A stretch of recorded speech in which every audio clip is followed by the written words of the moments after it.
Pick up your copy of the Son of Man Speaks magazine today. With the Son of Man Speaks magazine, you'll receive automotive tips, wholesome recipes, financial advice, and most importantly, a true understanding of the Word of God. Get your copy of the Son of Man Speaks from these select locations. Sisters, Braid 2, 18070 Mount Ellie, the Shell gas station, 13110 West 7 Mile Road. To get a subscription, call 601-786-9788. That's 601-786-9788. The Son of Man Speaks magazine, dedicated to becoming free indeed.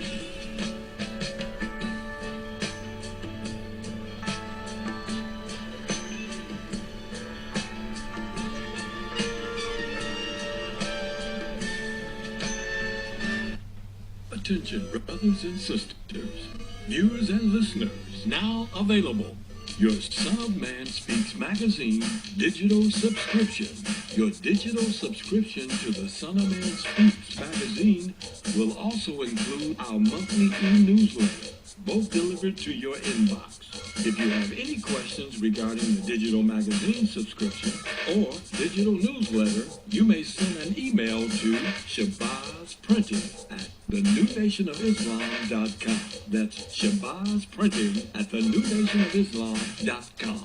Or call 1-601-786-9788. That's 1-601-786-9788. You can also subscribe online. Visit www.thenewnationofislam.com and click on the magazine tab to register for your online subscription. We would like to invite you to help support the efforts of the Unity and Rebuilding Fund. Visit the website at www.unityandrebuildingfund.com. That's www.unityandrebuildingfund.com. We often hear how we need to work together to rebuild the city, and we're actually doing it. You can make online donations and click on links to track the progress of the Unity and Rebuilding Fund.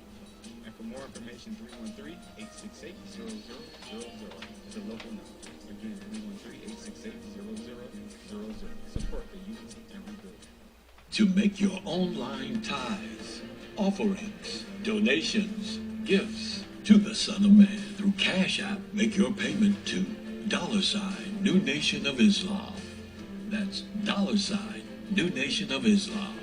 Or call 601-786-7056. 601-786-7056. Murray, out of the pocket. 7 seconds. 6 seconds. Murray hits the downfield. Oh, man, the power's out again. You have reached Quality Construction and Engineering, your #1 emergency generator source. Power outages can be unpredictable, inconvenient, and disruptive to your life. With a backup generator, your life goes on uninterrupted with power when you need it. Not to mention the peace of mind of having your property suited to weather the storm. Whoever would have thought in Houston, Texas, that we would have an ice storm? It did happen, and that Sunday night when it came in, I got up and looked at the front door. Everything was pitch black. It was horrible. Something out of a novel or a science book that you had never seen before. Once the lights went out, my generator popped on. It ran 55 hours. The only one had lights. Get your backup generator installed with Quality Construction. We install both residential and commercial generators, so you're always covered. Schedule your consultation with us by calling 1-855-876-9370. That's 1-855-876-9370. Or visit us online at www.powerqec.com. That's www.powerqec.com. Financing is available with low monthly payments and 0% interest for 18 months. That was the best investment that we could have ever made. That's my backup, the generator. Generators with Quality Construction, built tough enough to weather the storm.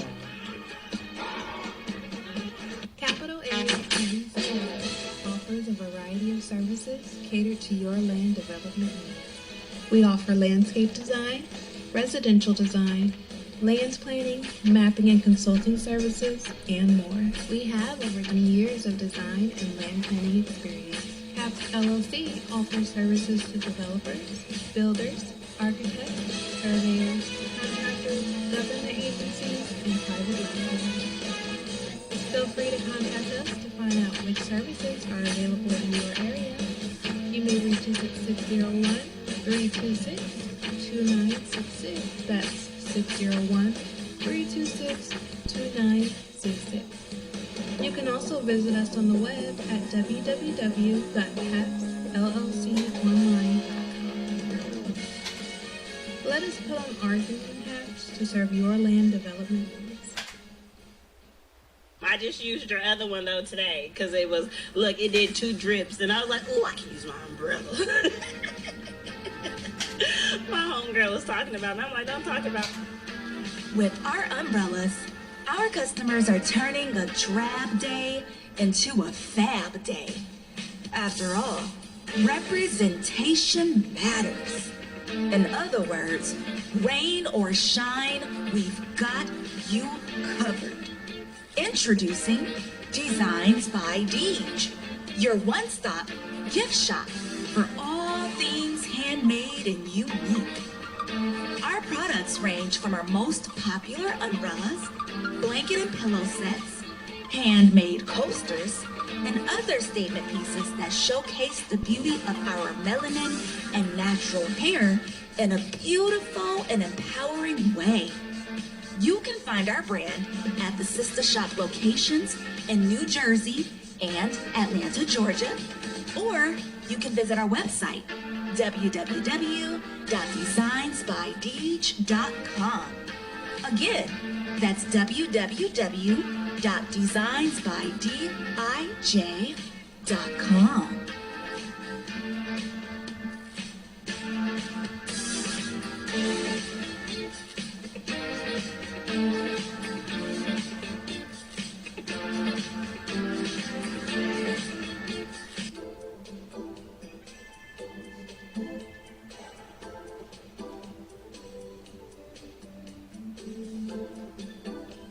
Are your clothes coming apart at the seams?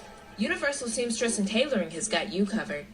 At Universal Seamstress and Tailoring, we specialize in a wide variety of alterations and transformations to make and keep your clothes looking and fitting their best. From hem jobs to downsizing suits and dresses for a perfect fit to replacing zippers and buttons, Universal Seamstress and Tailoring is your one-stop shop for clothing maintenance. Also, do you have a logo for your clothes you'd like to wear? Universal Seamstress and Tailoring can put it there. That's right. At Universal Seamstress and Tailoring, we not only do alterations, but embroidery as well. Shirts, pants, coats, hats, even bags. If you can wear it, we can embroider it. So remember, whether it be alterations or embroidering you need, Universal Seamstress and Tailoring has got you covered. Universal Seamstress and Tailoring is located at 1404 Main Street, Fayette, Mississippi. Come and see us or give us a call at 601-786-0540.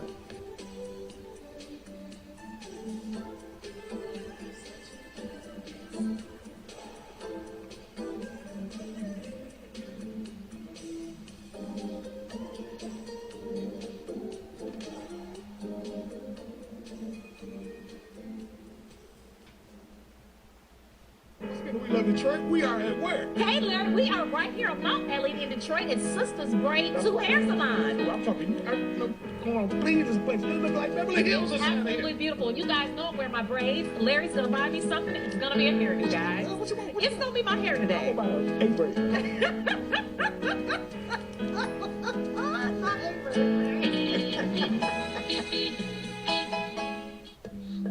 Welcome to this week's edition of We Love Detroit. I am on Detroit's east side at Sisters Braid 2, a beautiful hair salon. I am here with the CEO, Miss Crystal. How are you today, Miss Crystal? I'm good. Thank you. I am so excited to be here. Everybody know I love my hair and I love my braids. Typically, you guys know, but you have to tell us, how did Sisters Braid 2 get started? We started Sisters Braid 2 in 2009 in order to bring back some experience and quality and great customer service to this craft that I love so much. Yes, wonderful. And it's so clean and professional. And I have such a warm feeling when I come in. It's beautiful in here. It's decorated so beautifully.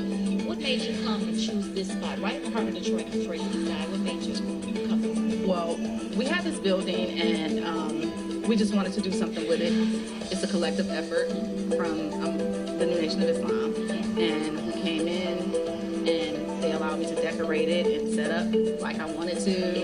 And that's how we got started with that. Now listen, not only do you guys do braids, because that's what's in the title, but you don't only do braids, you do all hair care here, right? Yes. Let's talk about some of the other services you offer. Yep, so we offer all phases of braids, but we also offer natural styles like two-strand twist, scalp twist, men's braids, children's braids, crescent curls. The only thing we don't do is chemicals. Oh, yeah. Perfect. And that's, you know what, that's really important for all year round. And it's so huge now. It's been about protective styles for our hair, not just for the winter month, but all year round. It is important to protect our hair the best we can, and you do all styles with that. So I love that. But let's talk about an important product that you have, a really well-known product. Let's talk about Okay, right. That's our Sister Shea oil. Yes, it's loaded with 10 to 12 great natural oils, aloe vera, shea butter, grapeseed oil, rosemary. So all those things that soothe the scalp while you're in braids, or even if you're not in braids, those things are going to hydrate those coils. I love it. And keep your hair healthy. And it's done really well, right? You've been on some really well-known shows, right? Yeah, we've been on Live in the D. We've been on Channel 7. We're featured in Small Business Saturdays. Fantastic. We have the Spirit of Detroit Award. She's on the Spirit of Detroit Award. And now she's on Detroit Award. We love Detroit. Absolutely. Now she's come around. Yes. Absolutely. We just love it. Right here, Sisters Shea is the product. Sisters Braid 2 is the shop. When are you open, Crystal? We're open Tuesday through Saturday. We start as early as 8 a.m. We take our last appointment around 6 p.m. So appointments, because you want to make sure that you're being considerate of others' time. Yes. And because that's something that's very important right. to us. In order to give that comfortable quality service, we feel like the only way to go is by appointment. That's right. As soon as you get in, you're getting in the chair, you're getting serviced. My favorite. I will definitely be coming down. Okay. Braids. You guys must too. It's beautiful in here. Over a decade of experience. Wonderful customer service. It's so beautiful in here. I have to say again, right here on Detroit's East Side on Mount Elliott. Sisters Braid too. Yes. You have to come down. They got to come down and see us, right, Crystal? Yes, absolutely. Because we love Detroit. Yes. Okay, say we love Detroit. Yes. We love Detroit. One more time. We love Detroit.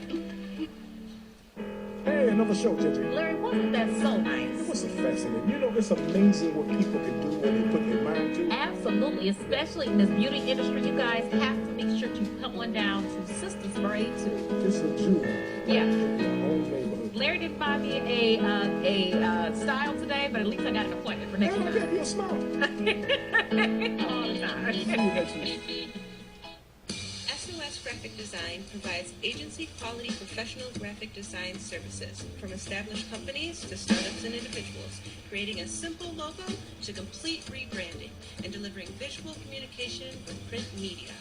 Everything SOS Graphic Design does has a single unifying objective: to set your business apart. We are at your service. Call 313-342-2166. That's 313-342-2166 or online at www.sosgraphicdesigns.com. The views and opinions expressed on the following show are not necessarily the views and opinions of WHPS, its affiliates, management, or sponsors.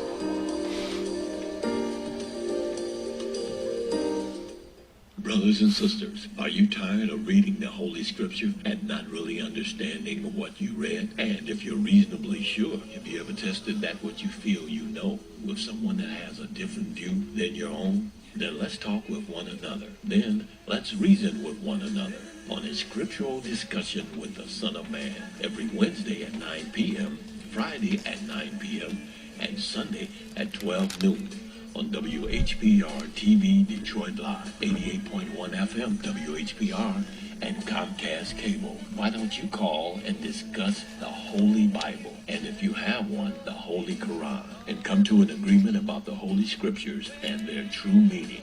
You can call in live on the air at area code 313-868-4336, 313-868-0342, or 313-868-0351. That's 313-868-4336, 313-868-0342, or 313-868-0351. And now, let's go live with a scriptural discussion with the Son of Man.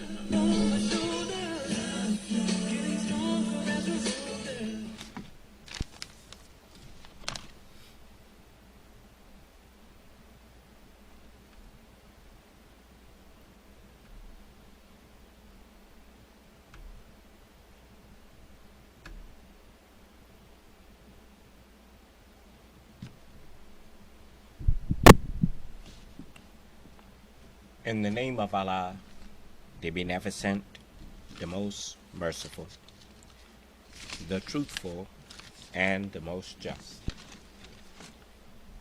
I greet you all who are hungry and thirsty for the true understanding of the Word of God and for the truth in general. I greet you all with the greeting words of peace. May Allah's Salam Alaikum. And you all excuse me.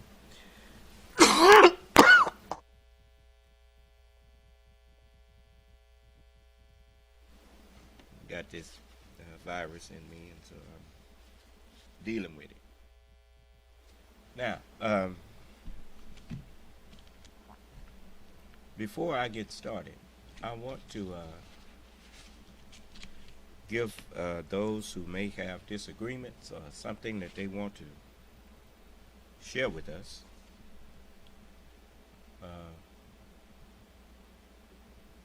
I will at this time, if you want to discuss anything with me, I'm not a teacher who runs away from people who disagree with them.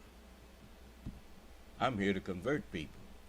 You don't have to convert somebody who already agree with you. But you do have to convert people who disagree with you by arguing with them. So, and when I say argue, I mean present facts and let them hear your facts and you hear their facts. And if their facts, if what they have a fact disproves that what you have of what you thought was a fact, well, then it's time to let that go and lay hold to what they have. So I'm here. Are we on all of the sites? Okay. So I'm did anyone have something they wanted to ask me before we get started? Now, remember, that's one way you have of determining when a person at least believes that what they are telling you is true. If they really believe that what they are saying is true, they don't mind having a discussion with you about it. Anyone who is truthful will manifest their truthfulness when you decide that you need to question them on something that they said or something that they have done. Because they will always say, well, I said it because such and so and such and so and so. Or I did it because such and so and such and so and so. Do you understand? They don't get all indignant about who are you to question me and all that old kind of stuff. You know, that's what they always try to put you on the defensive or try to belittle you for asking them questions because the question you ask puts them on the spot. You see? Do you understand? So, don't let them get away with that. When somebody says something like that, who you to be questioning me? You ask them, well, who do you think you are to be talking to me, talking down to me? That's where you throw it back at them. You understand? All right. So, if there are no questions, then we're going to take up where we left off at because you're in the day of judgment now. And as I told you, you've seen it, and I've reiterated it to you many times. Just a moment. This is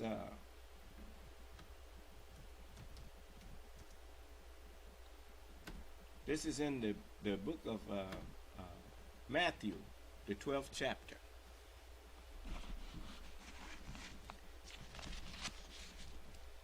You see what happened to Fox News Network and the owners of it, and some of the people who are on there. You see what happened to them with dominion? The consequences of idle words. An idle word is a false word. As the scripture says, this is Matthew, the 12th chapter, and I'm on the 36th verse. It says, "But I say unto you, that every idle," meaning false word, "that men shall speak, they shall give account thereof in the day of judgment."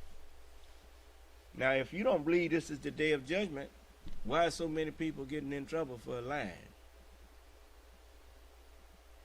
Huh?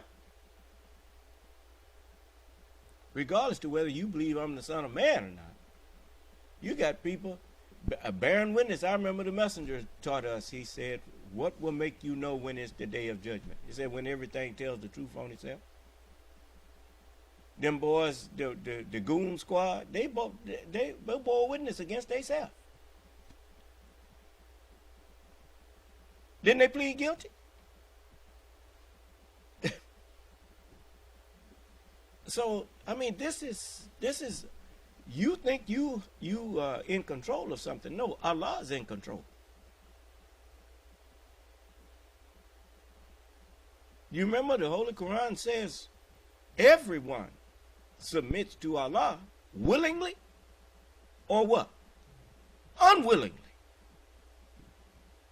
That's why it's called a great and dreadful day.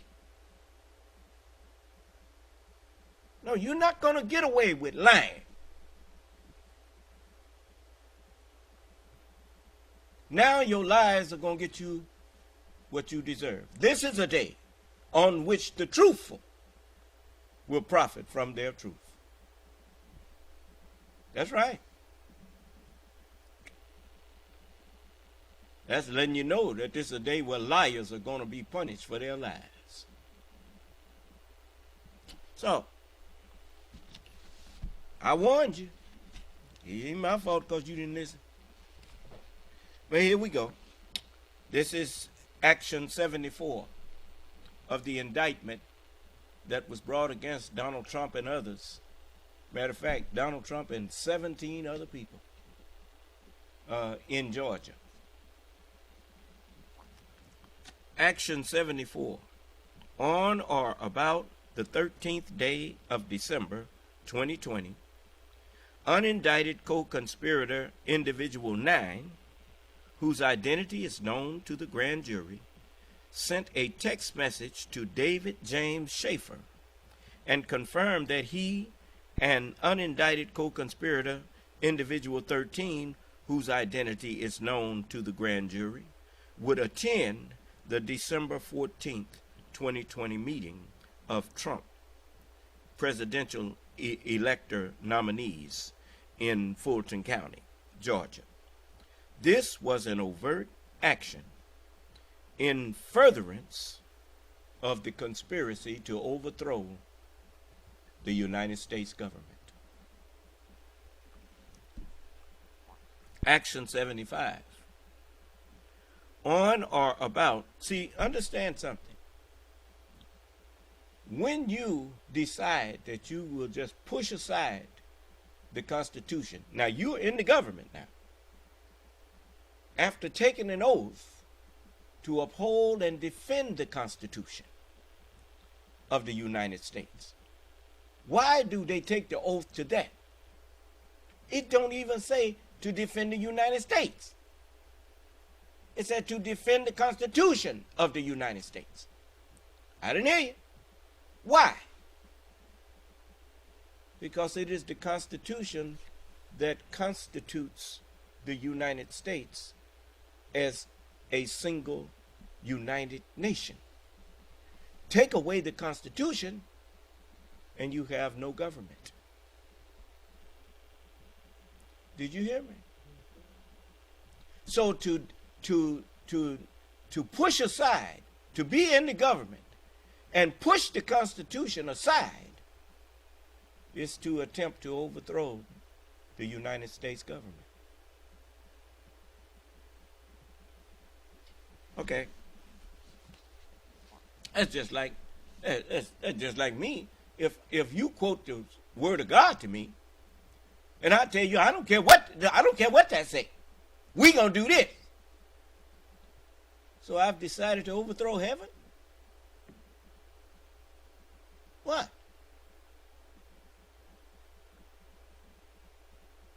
That's what you're saying.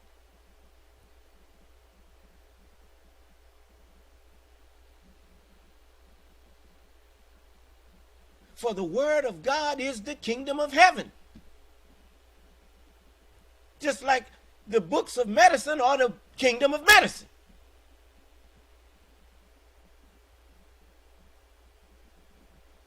And he destroy the books, throw away the knowledge of the books. You throwing away the kingdom. We, the people of the United States, in order to form a more complete union, do ordain and establish this Constitution. Huh? That's the purpose of the Constitution. At the end of that preamble, it tells you what its purpose is. The first thing is to establish a more complete or perfect union.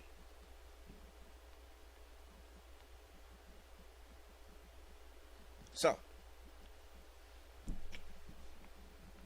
on or about the 14th day, this is Action 75.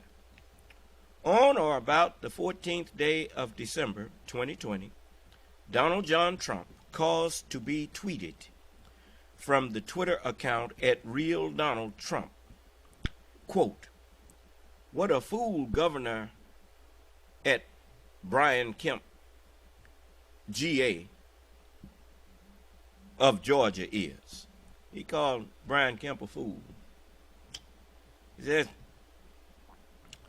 could have been so easy, but now we have to do it the hard way. Demand this clown call a special session and open up signature verification. Now, in all caps. Otherwise, could be a bad day for two great senators on January 5th, unquote. This was an overt act in furtherance of the conspiracy by the president then of the United States to overthrow the United States government.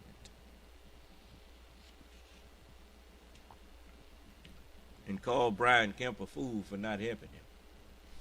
Ain't that something?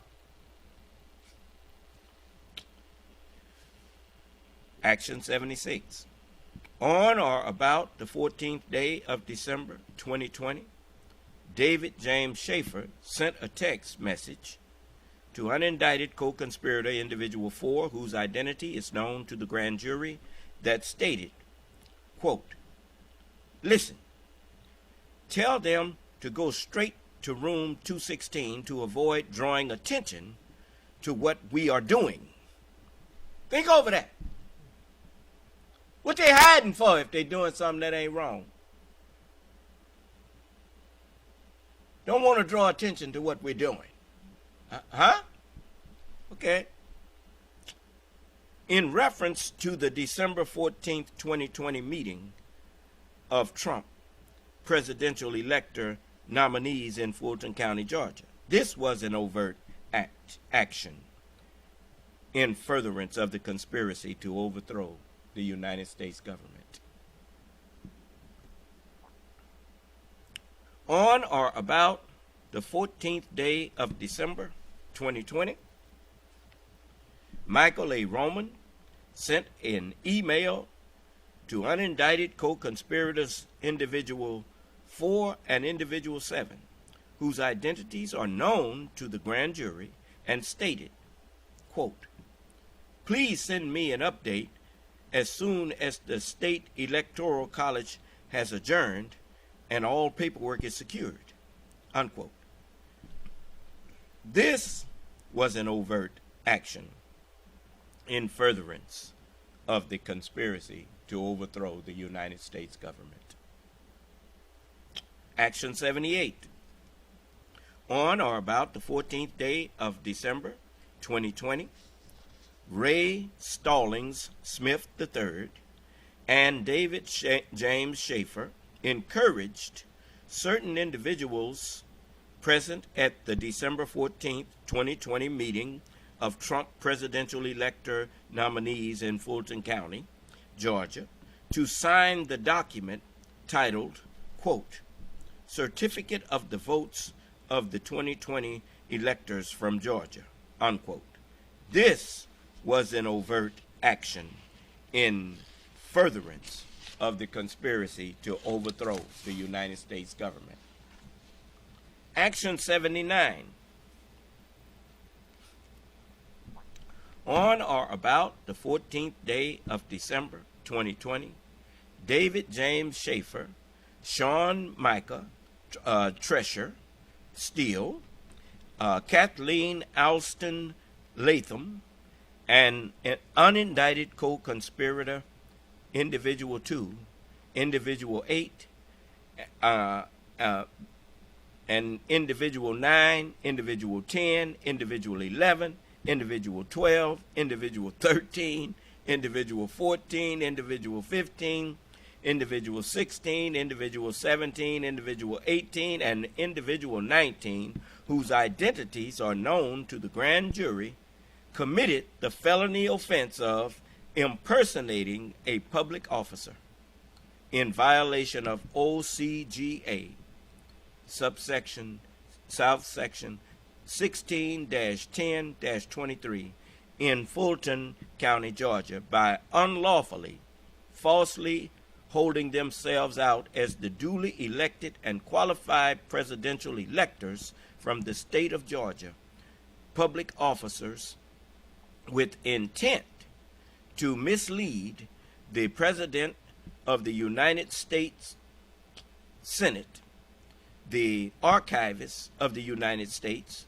the Georgia Secretary of State, and the Chief Judge of the United States District Court for the Northern District of Georgia into believing that they actually were such officers by placing in the United States mail to said persons a document titled, quote, "Certificate of the Votes of the 2020 Electors from Georgia," unquote.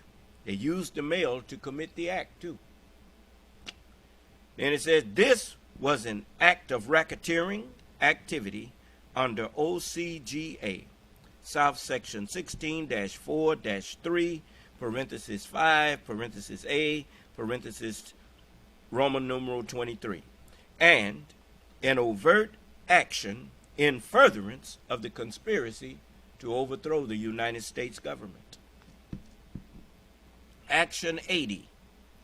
On or about the 14th day of December 2020, David James Schaefer, Sean Micah Tresher Steele, Kathleen Alston Latham, and unindicted co-conspirators individual 2, individual 8, individual 9, individual 10, individual 11, individual 12, individual 13, individual 14, individual 15, individual 16, individual 17, individual 18, and individual 19, whose identities are known to the grand jury, committed the felony offenses of forgery in the first degree, in violation of OCGA South Section 16-9-1, in parentheses B, in Fulton County, Georgia, with the intent to defraud, knowingly making a document titled, quote, Certificate of the Votes of the 2020 Electors from Georgia, unquote, a writing other than a check in such manner that the writing was made purports to have been made by authority of the duly elected and qualified presidential electors from the state of Georgia, who did not give such authority and uttered and delivered said document to the archivist of the United States. This was an act of racketeering activity under OCGA South Section 16-14-3, parenthesis 5, parenthesis A, and parenthesis number Roman numeral 16, and an overt action in the furtherance of the conspiracy to overthrow the United States government. Action 81. On or about the 14th day of December 2020, David James Schaefer, Sean Micah Tresher Steele, Kathleen Alston Latham, and unindicted co-conspirators, individual 2, individual 8, individual 9, individual 10, individual 11, individual 12, individual 13, individual 14, individual 15, individual 16, individual 17, individual 18, and individual 19, whose identities are known to the grand jury, committed the felony offense of false statements and writings in violation of OCGA South Section 16-10-20 in Fulton County, Georgia, by knowingly, willfully, and unlawfully making and using a false document titled, quote, Certificate of the Votes of the 2020 Electors from Georgia, unquote, with knowledge that said document contained the false statement, quote, we the undersigned, being the duly elected and qualified electors for President and Vice President of the United States of America from the state of Georgia, do hereby certify the following, unquote. Said document being within the jurisdiction of the office of the Georgia Secretary of State and the office of the Governor of Georgia, departments and agencies of state government. This was an act of racketeering activity under OCGA South Section 16-14-3, parenthesis 5, parenthesis 8, parenthesis Roman numeral 22, and an overt act in furtherance of the conspiracy to overthrow the government of the United States. You know, as I was looking at this, as you read this, it brought to my mind how when I want to show you how important law is. The United States government and its people established a Congress for the purpose of doing away with vigilanteism and making themselves a nation that is ruled by law.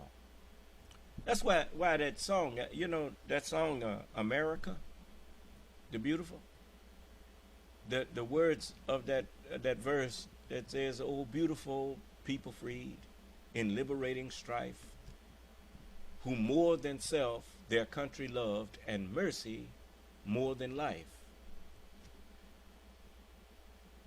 America, America, may God your goals refine. When you have a goal of more complete unity, a goal of freedom, a goal of justice, that is a lofty goal. Those are lofty goals. And along with those goals, since it has never actually happened on this earth, there ain't never actually been true freedom. There's never actually been true justice on the earth. For all these years, all these trillions of years, that has eluded us. And but this experiment was called a shadow of things to come, of the world to come. A shadow. And it's a dark version of the world that Allah is going to bring in. Do you understand? Okay. Now, you remember when Wall Street went over the cliff in 2008? And President Obama was elected to left holding the bag so he could take the blame. Well, okay. You remember when they asked him, why isn't somebody arrested?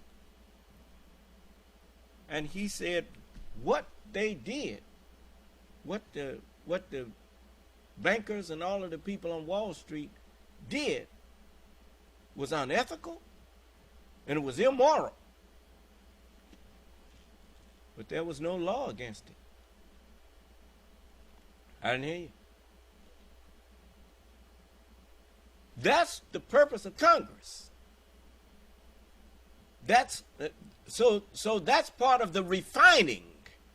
May God your goals refine. So every you notice it's being enumerated here. The laws that were broken. Huh? That these people didn't even know the laws existed. Obviously. Huh? But the generations before saw things that needed to be dealt with. And they made laws to deal with it. Not vigilanteism, but laws. Do you understand? So when a crook, you notice that it's just like in your house. In your physical home, you have sometimes people, especially people with mansions, that's got lots of valuable or invaluable paintings and all types of ceramic works that are priceless or whatnot. They have motion detectors. They have alarm systems that you don't know about if you're a thief. Do you understand? And so even some of them, if you move a picture on that wall, it sends off a signal. Well, likewise, the Constitution has had amendments and have had laws made in it for just the kind of stuff that these people are trying to pull. Do you understand? And they're enumerating these laws. Think about it. The law was waiting to be broken. Huh? And when you break it, it's going to come get you. I didn't hear you. You wouldn't have ever knew that it was there if you had just been honest. Ain't that something? Okay. They gave you a way to contest an election if you think it's fraudulent. Get your evidence and present your evidence in a court of law. They went to court 61 times and failed 60 times. I don't know what the one time that they succeeded. I think it was what you call some kind of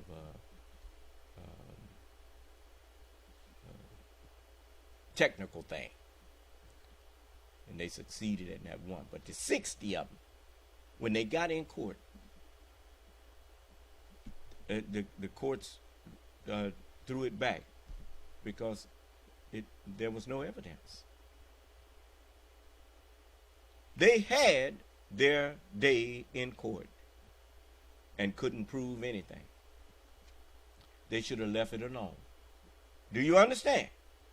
But they decided that the American justice system is a joke. And to say that the American justice system is a joke is to say that the laws that govern the United States are jokes. Ain't nobody enforcing them. And now you see 82, I'm up to 82 counts, 82 actions in law that these people broke. Huh? Okay. Number 82, action 82.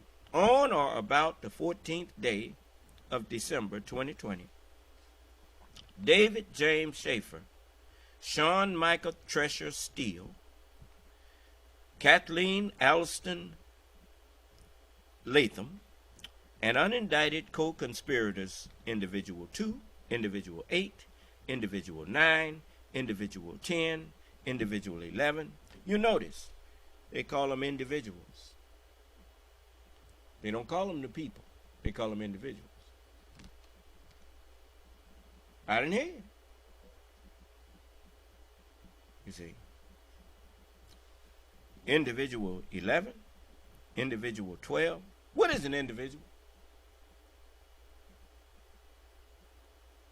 It's one person representing himself. One person. The right of the people to keep and to bear arms shall not be infringed. What is the people? It is a collective group, isn't it? And you notice in the Congress, when they were drafting the Constitution and the preamble, it says, "We, the people of the United States." They were representing all of the people of the United States. Do you understand? Hence the term republic, represented public. Huh? He said, "We, the individuals of the United States." He said, "We, the people." Huh? There you go. Now you see why the Second Amendment has been misinterpreted purposely. The individuals don't have a right to keep and bear arms. Those who represent all of the people, like the police, the Army, the Navy, the Air Force, the Marines, well-regulated militias, are the people. And they have the right to keep and to bear arms, and it shall not be infringed. Do you understand? Okay. Well, let's go further. Do any of y'all disagree with me on that?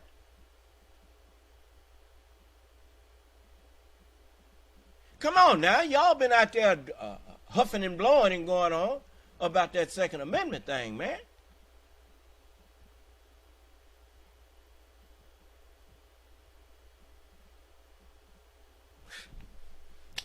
Anyway, individual 15, individual 16, individual 17, individual 18, and individual 19, whose identities are known to the grand jury, attempted to commit the felony offense of filing false documents.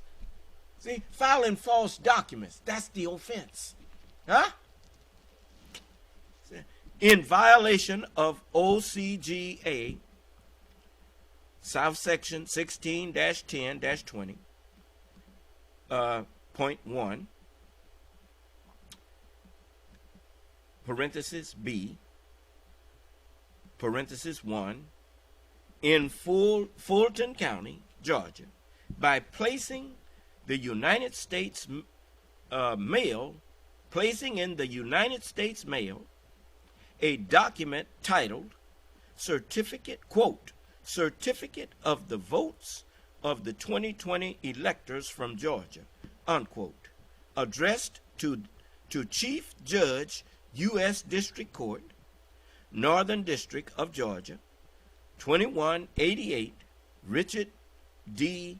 Russell Federal Office Building and U.S. Courthouse, 75 Ted Turner Drive, Southwest Atlanta, Georgia, 30303, with intent to knowingly file, enter, and record said document in a court of the United States, having reason to know that said document contained the materially false statement, quote, we the undersigned, being the duly elected and qualified electors for President and Vice President of the United States of America from the state of Georgia, do hereby certify the following, unquote.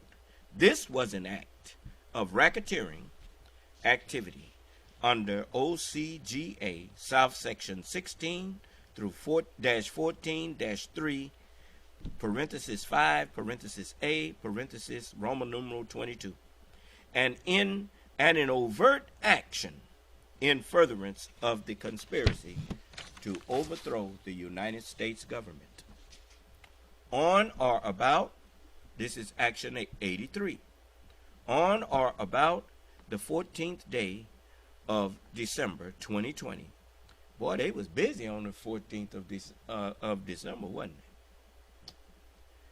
they? On or about the 14th day of December 2020, David James Schaefer and Sean Micah Treasure Steele committed the felony offense of forgery in the first degree in violation of OCGA South Section 16-9-1, parenthesis B, in Fulton County, Georgia, by with the intent to defraud, knowingly making a document titled regarding, quote, RE, notice of filing of electoral college vacancy, unquote, a writing other than a check in such manner that the writing as made purports to have been made by the authority of the duly elected and qualified presidential electors from the state of Georgia, who did not give such authority, and uttered and delivered said document to the archivists of the United States.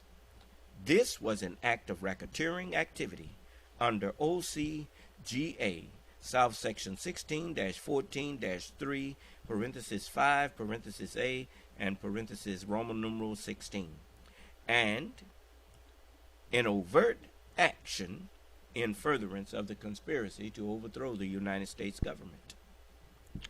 Action 84.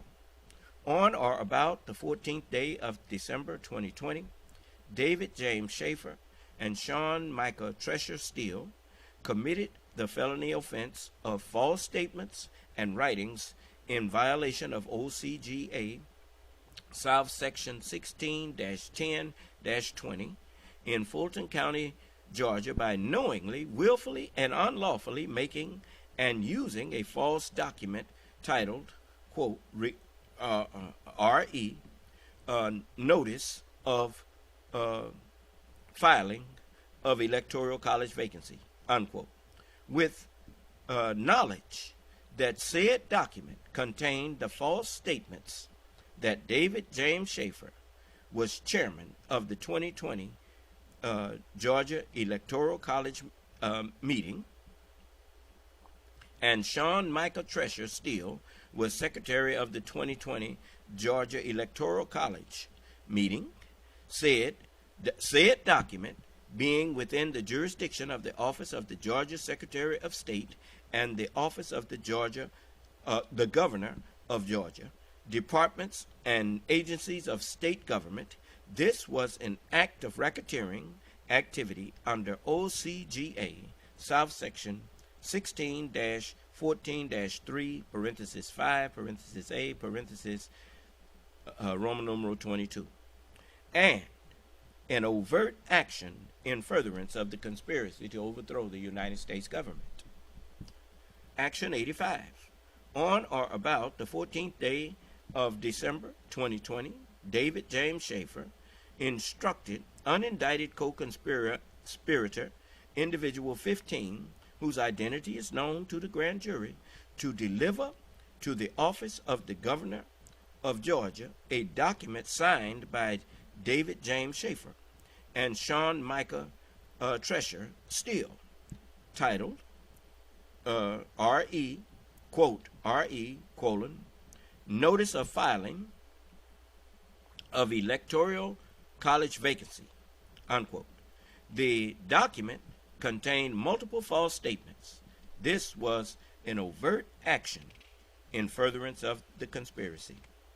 Now, you notice the indictment is telling you about the things that they asserted.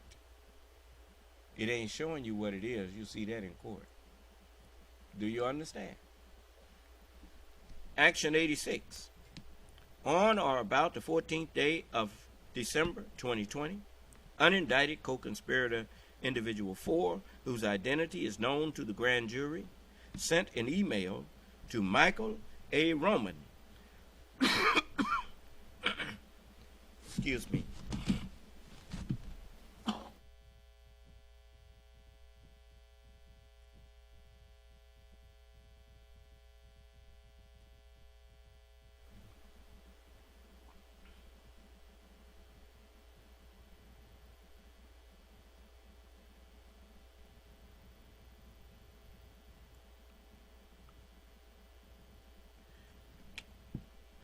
On or about the 14th day of December 2020, unindicted co-conspirator individual 4, whose identity is known to the grand jury, sent an email to Michael A. Ronan, unindicted co-conspirator individual 7, whose identity is known to the grand jury, and others that stated, quote, all votes cast, paperwork complete, being mailed now, ran pretty smoothly, unquote.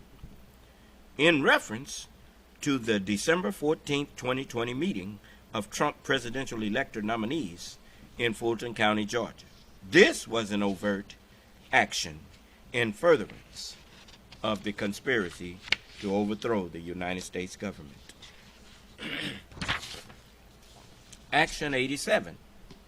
On or about the 14th day of December 2020, Stephen Cliffgard Lee attempted to commit the felony offense of influencing witnesses in violation of OCGA, South Section 16-10-93, parenthesis B, parenthesis 1, parenthesis A, in Fulton County, Georgia, by traveling to the home of Ruby Freeman, a Fulton County, Georgia election worker, and speaking to her neighbor with intent to knowingly engage in misleading conduct toward Ruby Freeman by purporting to offer her help, and with intent to influence her testimony in an official proceeding in Fulton County, Georgia, concerning events at State Farm Arena in the November 3rd, 2020 presidential election in Georgia.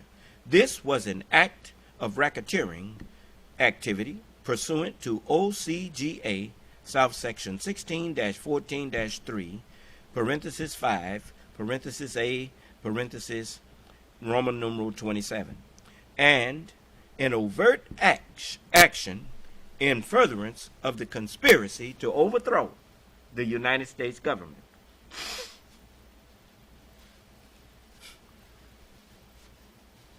Action 88.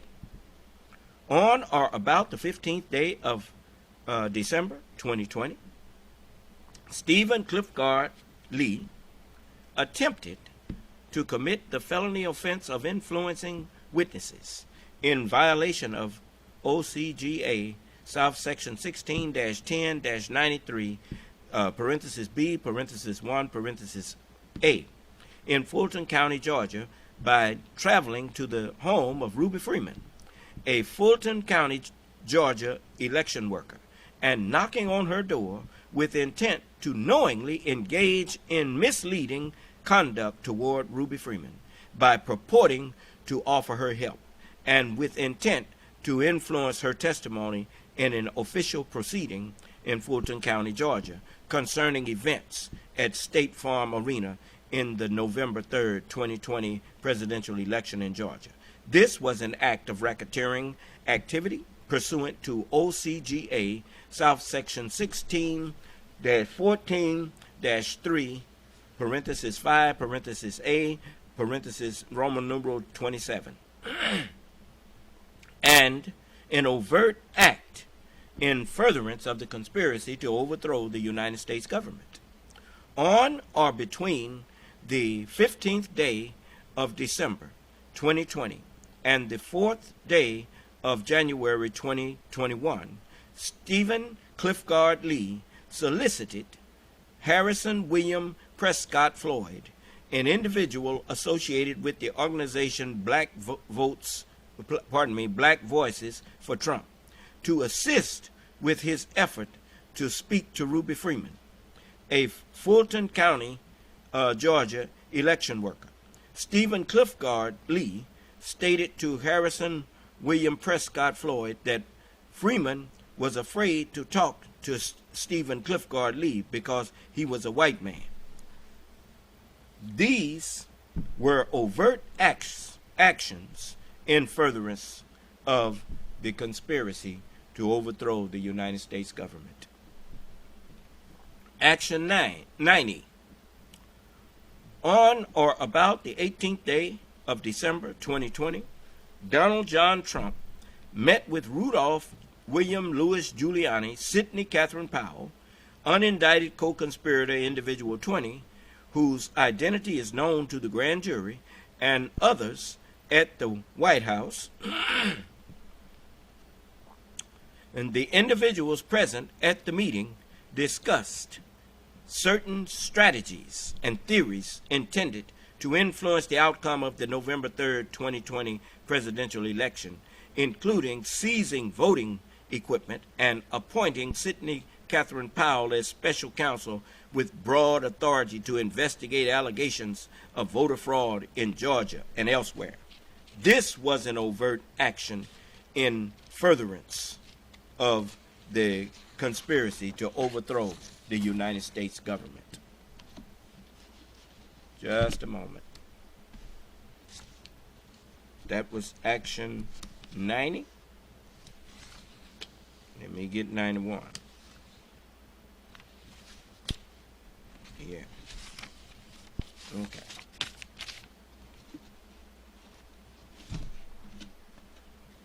Okay.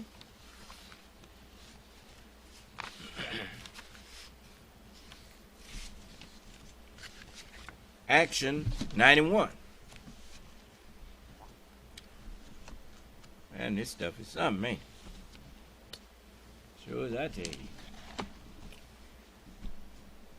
On or about the 21st day, oh, by the way, any of you who hear something that you think is fraudulent, that's false, that is enumerated here, because I'm gonna tell you, if one charge is false, then it brings all of the charges into suspect. Because you cannot claim to be going after justice while you lying. If you want justice, truth is where you get justice from. Do you understand? I notice ain't none of y'all saying nothing. Is this fake news? Is this a witch hunt that I'm reading here?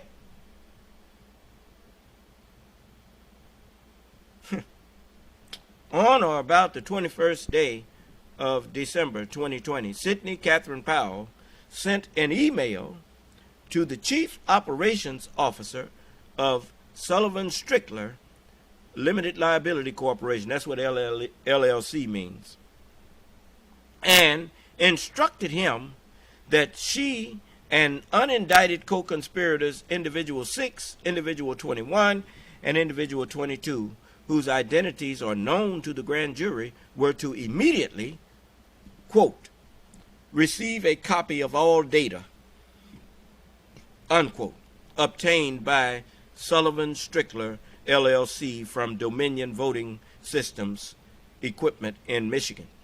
This was an overt action in furtherance of the conspiracy to overthrow the United States government. You know, when you exhaust all legal means, you don't go and start means that are not protected by law. You try to go to Congress and get laws made that if you found something that the law didn't cover, you go and you change that and make a law to uphold what you're doing. Do you understand? But you don't go off on your own. You can't, if the law don't protect you, then you done stepped out of bounds. Action 92. On or about the 22nd day of December 2020, Mark Randall Meadows traveled to the Cobb County Civic Center in Cobb County, Georgia, and attempted to observe the signature match audit being performed there by law enforcement officers from the Georgia Bureau of Investigation and the Office of the Georgia Secretary of State, despite the fact that the audit process was not open to the public. While present at the center, Mark Randall Meadows spoke to Georgia Deputy Secretary of State Jordan Futch's office of the Georgia Secretary of State Chief Investigator Francis Watson, Georgia Bureau of Investigation Special Agent in charge Bahan Rich, and others who prevented Mark Randall Meadows from entering into the space where the audit was being conducted. This was an overt action in furtherance of the conspiracy. Come running down there in that place where he ain't had no business. Elections in this country are some of the most, if not the most, but I believe is one of the most important things that this country has. They guard it. They're not going to let you come in there and go to fumbling around. Do you understand? Anyway, Action 93. On or about the 23rd day of December 2020, Donald John Trump placed a telephone call to Office of the Georgia Secretary of State Chief Investigator Francis Watson that had been previously arranged by Mark Randall Meadows. During the phone call, Donald John Trump falsely stated that he had won the November 3rd, 2020 presidential election in Georgia, quote, by hundreds of thousands of votes, unquote, and stated to Watson that, quote, when the right answer comes out, you'll be praised. Ain't that something? This was an overt action in furtherance of the conspiracy. I told you they was looking for people who would cooperate with their lies. Action 94. On or about the 23rd day of December 2020, John Charles Easton sent an email to Kenneth John Chesbrough, an unindicted co-conspirator, Individual 3, whose identity is known to the grand jury, with the subject, quote, FW, draft 2 with edits, unquote. In the email, John Charles Eastman attached a memorandum titled, quote, privileged and confidential. December 23rd memo on Jan 6 scenario, .docx, unquote, and stated, quote, excuse me,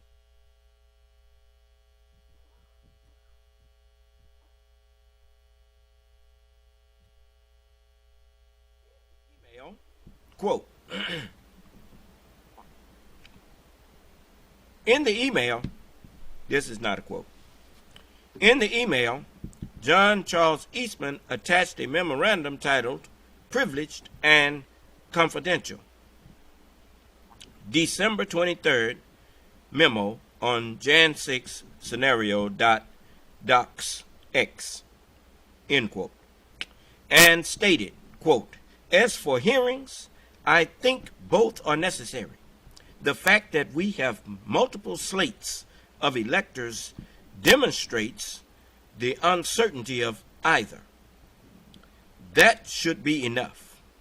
I agree with Ken that Judiciary Committee hearings on the constitutionality of the Electoral Count Act could invite counter views that we do not believe should constrain Pence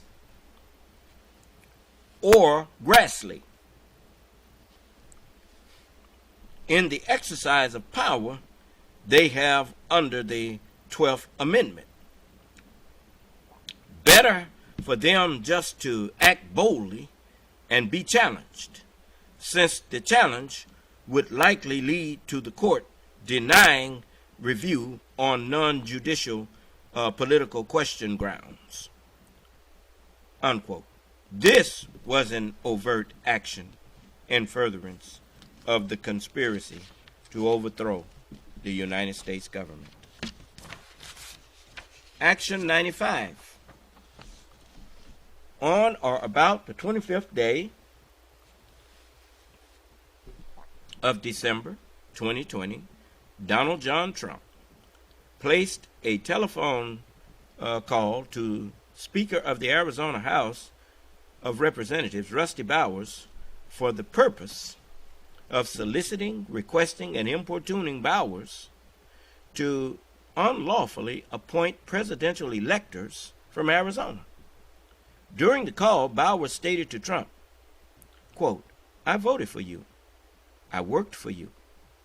I campaigned for you. I just won't do anything illegal for you, unquote. This telephone call was an overt action in furtherance of the conspiracy to overthrow, the conspiracy by the then lame duck president of the United States to overthrow the government of the United States. Action 96. On or about the 27th day of December 2020,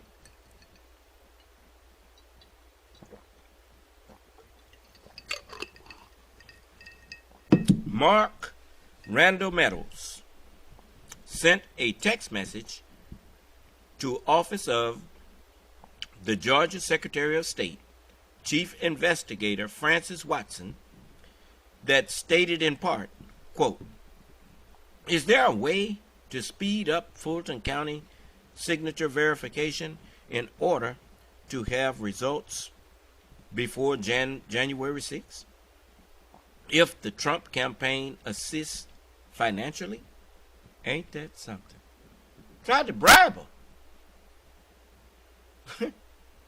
This was an overt action in furtherance of the conspiracy to overthrow the United States government.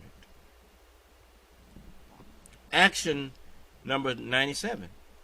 On or about the 27th day of December 2020, Donald John Trump solicited acting United States Attorney General Jeffrey Rosen and acting United States Deputy Attorney General Richard Donahue to make a false statement by stating, quote, "Just say that the election was corrupt and leave the rest to me and the Republican congressman," unquote.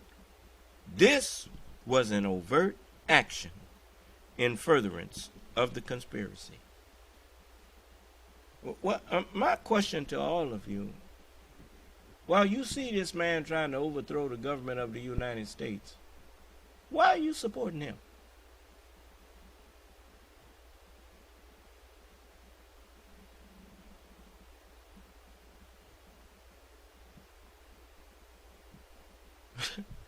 Boy, you're a piece of work, man.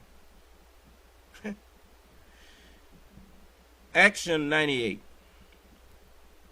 On or about the 28th day of December 2020, Jeffrey Bozert Clark attempted to commit the felony offense of false statements and writings in violation of OCGA South Section 16-10-20 in Fulton County, Georgia, by knowingly and willfully making a false writing and document, knowing the same to contain the false statement that the United States Department of Justice had, quote, identified significant concerns that may have impacted the outcome of the election in multiple states, including the state of Georgia, unquote.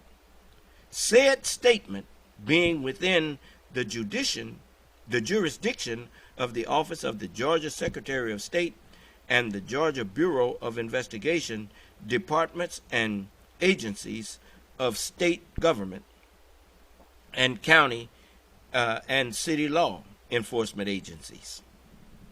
Ain't that something? And, huh?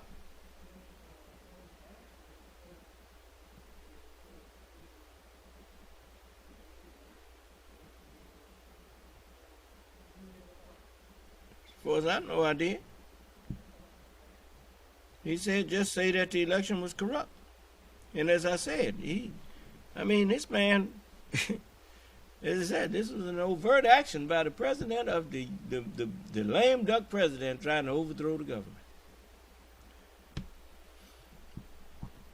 And on about the 28th day of December 2020, Jeffrey Bozert Clark sent an email to acting United States Attorney General Jeffrey Rosen and acting United States Deputy Attorney General Richard Donahue and requested authorization to send said false writing and document to Georgia Governor Brian Kemp. Speaker of the Georgia House of Representatives David Ralston and President Pro Tem of the Georgia Senate Butch Miller, which constitutes a substantial step toward the commission of false statements and writings. OCGA South Section 16-10-20.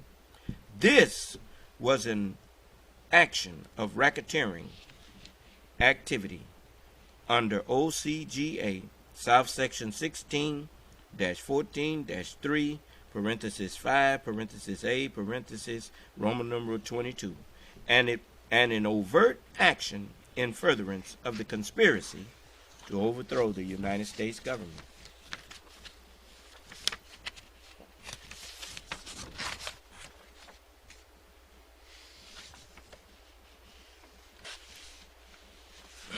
Action 99. On or about the 28th day of December 2020, Jeffrey Bozert Clark solicited acting United States Attorney General Jeffrey Rosen and acting United States Deputy Attorney General Richard Donahue to sign and send a document that falsely stated that the United States Department of Justice had, quote, identified significant concerns that may have impacted the outcome of the election in multiple states, including the state of Georgia, unquote. And wanted to send it to Georgia Governor Brian Kemp, Speaker of the Georgia House of Representatives David Ralston, and President pro tempore of the Georgia Senate, Butch Miller. This was an overt action in furtherance of the conspiracy to overthrow the United States government.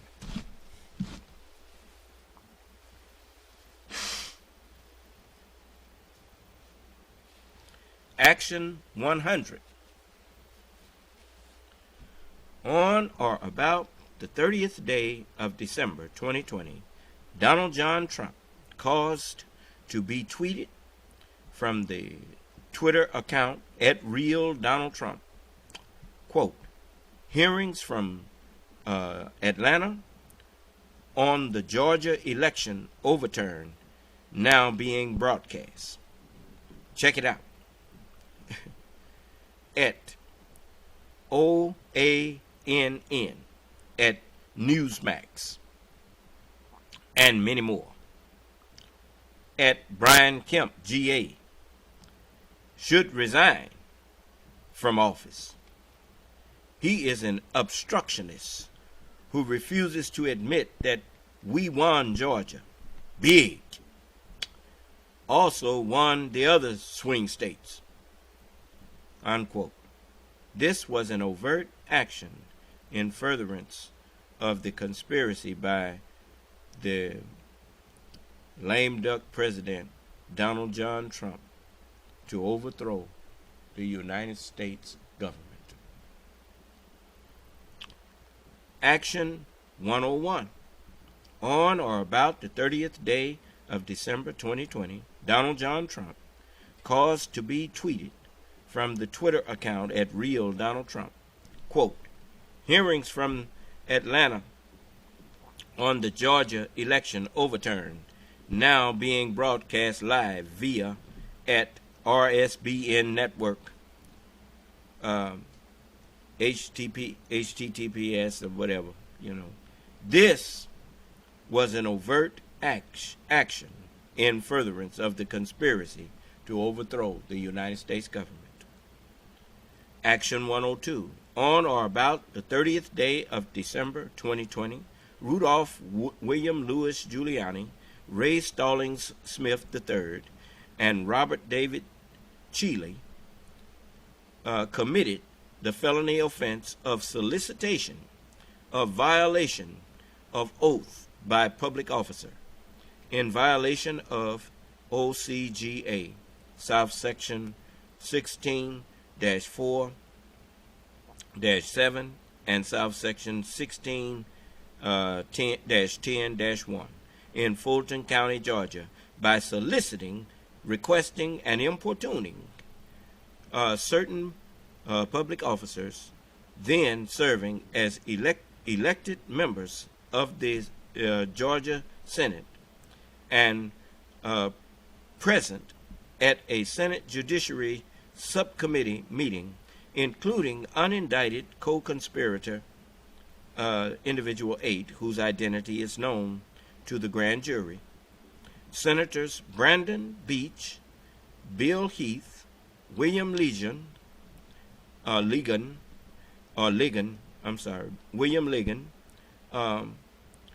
Michael Rett, and Blake Tillery, to engage in conduct constituting the felony offense of violation of oath by public officer, OCGA, South Section 16-10-1, by unlawfully appointing presidential electors from the state of Georgia in willful and intentional violation of the terms of the oath of said persons as prescribed by law, with intent that said persons engage in this conduct.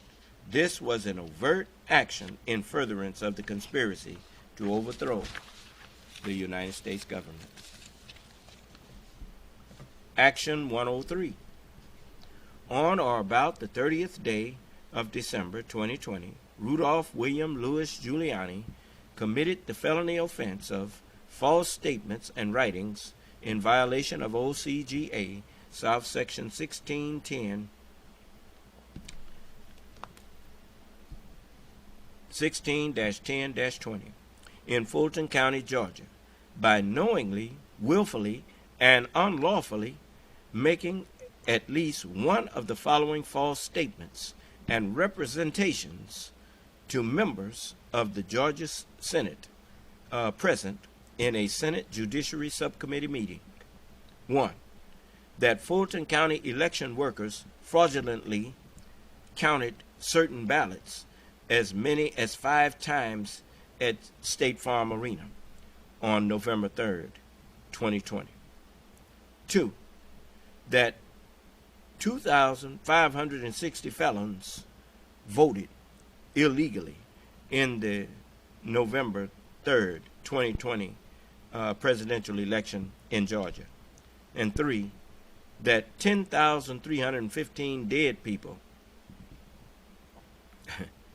voted in the November 3rd, 2020 presidential election in Georgia.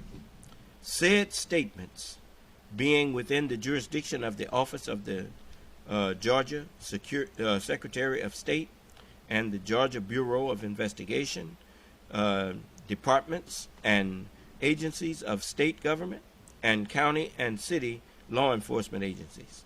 This was an act of racketeering activity under OCGA, South Section 16-14-3, parenthesis 5, parenthesis A, parenthesis Roman numeral 22, and an overt act in furtherance of the conspiracy.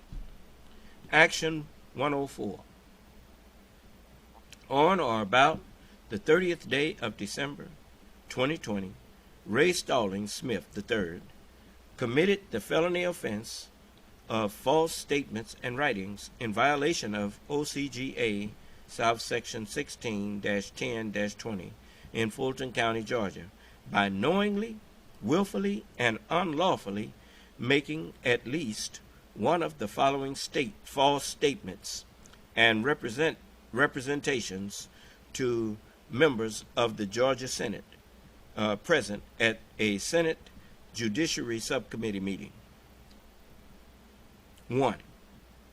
That Georgia Secretary of State General Counsel Ryan Germany stated that his office had sent letters to 8,000 people who voted illegally in the November 3rd, 2020 presidential election and told them not to vote in the January 5th, 2021 runoff election. 2. That the Georgia Secretary of State admitted that they had a 90% accuracy rate in the November 3rd, 2020 presidential election, and that, quote, there's still a 10% margin that's not accurate. Said statements being within the jurisdiction of the Office of the Georgia Secretary of State and the Georgia Bureau of Investigation, departments and agencies of state government and county and city law enforcement agencies.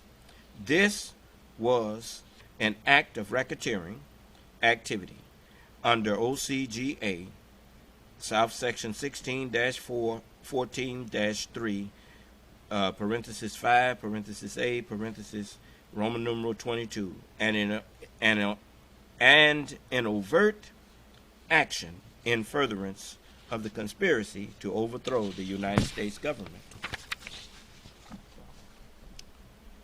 Action 105.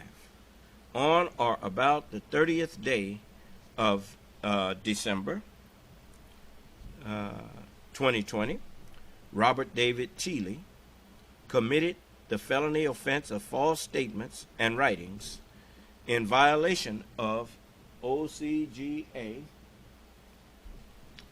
South Section 16-10-20 in Fulton County, Georgia, by knowingly, willfully, and unlawfully making at least one of the following false statements and representations to members of the Georgia Senate present at a Senate Judiciary Subcommittee meeting. 1. That poll watchers and media at State Farm Arena were told late in the evening of November 3rd, 2020, that the vote count was being suspended until the next morning and to go home because of, quote, a major water main break, unquote. 2. The Fulton County election workers at State Farm Arena, quote, unquote, voted the same ballots, quote, over and over again on November 3rd, 2020. Said statements being within the jurisdiction of the Office of the Georgia Secretary of State and the Georgia Bureau of Investigation departments and agencies of state government and county and city law enforcement agencies. This was an act of racketeering activity under OCGA South Section 16-14-3, parenthesis 5, parenthesis A, parenthesis Roman numeral 22, and an overt action in furtherance of the conspiracy to overthrow the government of the United States. On or about the 30th day of December 2020, Donald John Trump caused to be tweeted from the Twitter account at Real Donald Trump, quote, "We now have far more votes than needed to flip Georgia in the presidential race. Massive voter fraud took place. Thank you to the Georgia legislature for today's revealing meeting." Unquote. This was an overt action in furtherance of the conspiracy to overthrow the United States government. 107. Action 107. On or about the 31st day of December 2020, Gina Lynn Ellis wrote a memorandum titled, quote, "Memorandum regarding, quote, constitutional analysis of Vice President authority for January 6, 2021, Electoral College vote count," unquote, to Donald John Trump.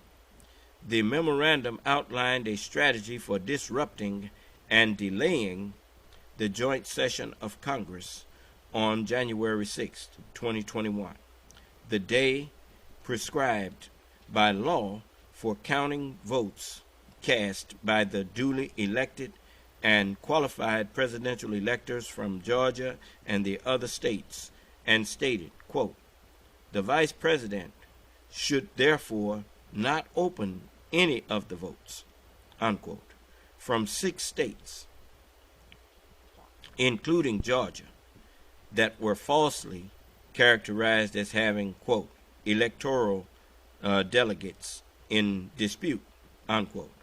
This was an overt action in furtherance of the conspiracy to overthrow the government of the United States.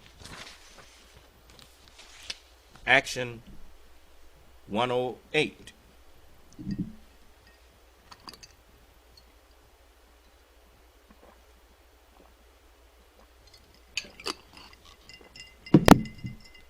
On or about the 31st day of December 2020, Donald John Trump and John Charles Eastman committed the felony offense of filing false documents in violation of OCGA A. South Section 16-10-20.1,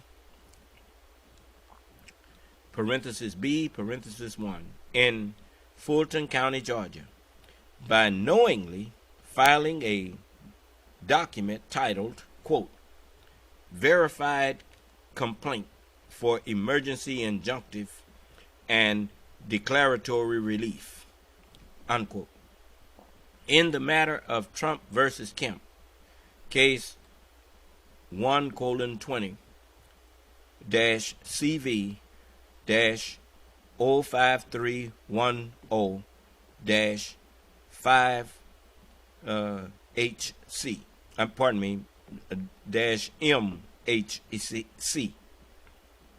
in the United States District Court for the Northern District of Georgia, a court of the United States having reason to know that said document contained at least one of the following materially false statements. 1. That, quote, as many as 2,506 felons with an uncompleted sentence, unquote, voted illegally in the November 3rd, 2020 presidential election in Georgia. 2. That, quote, at least 66,247 underage, unquote, people voted illegally in the November 3rd, 2020 presidential election in Georgia. 3. That, quote, at least 2,423 individuals, unquote, voted illegally in the November 3rd, 2020 presidential election in Georgia, quote, who were not listed in the state's records as having been registered to vote. 4. That, quote, at least 1,043 individuals, unquote, voted illegally in the November 3rd, 2020 presidential election, quote, who had illegally registered to vote using a postal office box as their habitation, unquote. 5.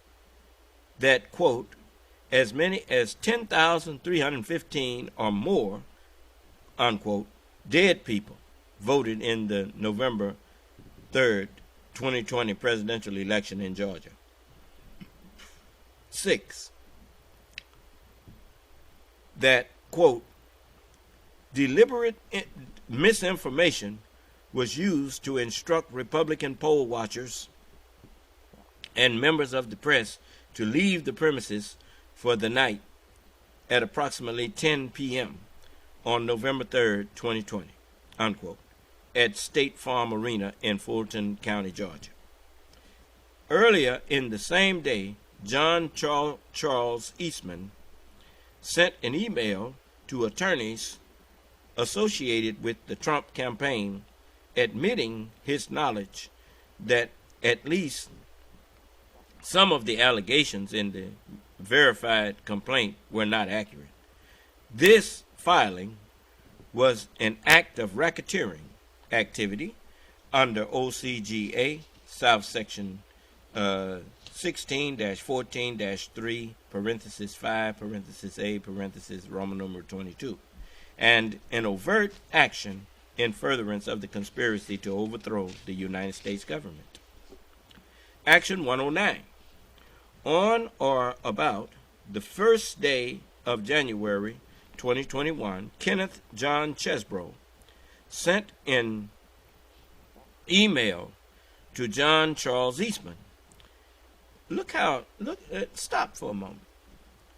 Look how they diligently went and found all of this material.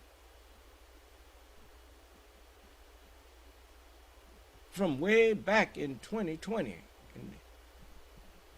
and followed it all the way up.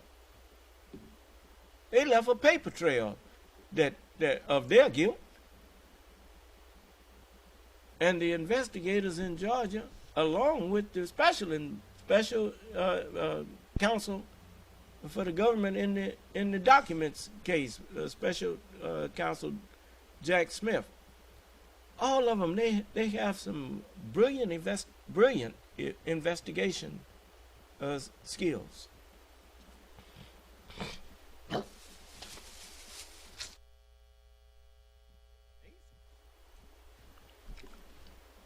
On or about the first day of January 2021, Kenneth John Chesbrough sent an email to John Charles Eastman, an unindicted co-conspirator, individual 3 whose identity is known to the grand jury. In the email, Kenneth John Chesbrough outlined a strategy for disrupting and delaying the joint session of Congress on January 6, 2021, the day prescribed by law for counting votes cast by the duly elected and qualified presidential electors from Georgia and the other states. This was an overt action in furtherance of that conspiracy to overthrow the government of the United States of America. It's against the law to interfere with the peaceful transfer of power in the government.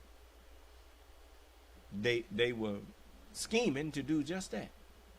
Huh? Okay. Action 110. On or about the second day of January 2021, Scott Graham Hall, a Georgia bail bondsman, placed a telephone call to Jeffrey Bozert Clark and discussed the November 3rd, 2020 presidential election in Georgia. The telephone call was 63 minutes in duration. This was an overt action in furtherance of the conspiracy. Yeah, I recorded that call. Sure did. Everybody got it. It's on YouTube. It says Action 111. You know, the one where he told Mr. Raffensperger to find him 11,780 votes. Just one more than we have, he said. Just one more than Biden got. You know, that's all I need.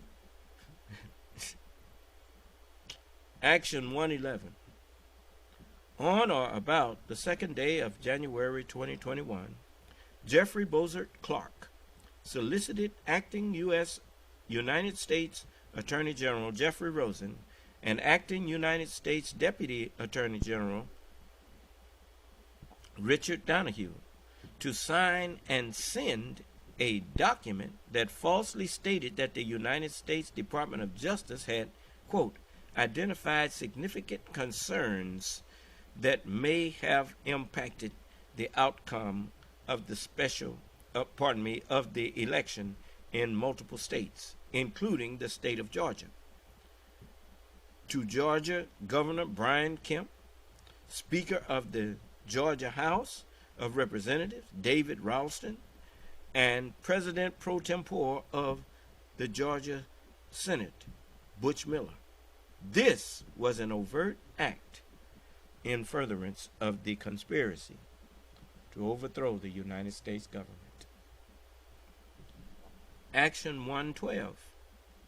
On or about the second day of January 2021, Donald John Trump and Mark Randall Meadows committed the felony offense of solicitation of violation of oath by public officer in violation of OCGA South Section 16-4-7 and South Section 16-10-1 in Fulton County, Georgia, by unlawfully soliciting, requesting, and importuning Georgia Secretary of State Brad Raffensperger, a public officer, to engage in conduct constituting the felony offense of violation of oath by public officer, OCGA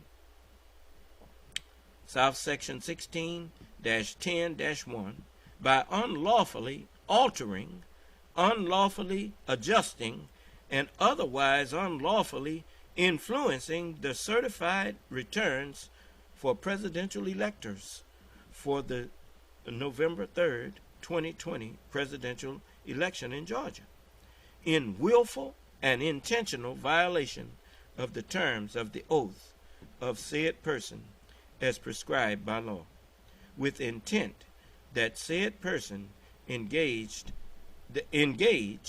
in said conduct. This was an overt act in furtherance of the conspiracy to overthrow the United States government.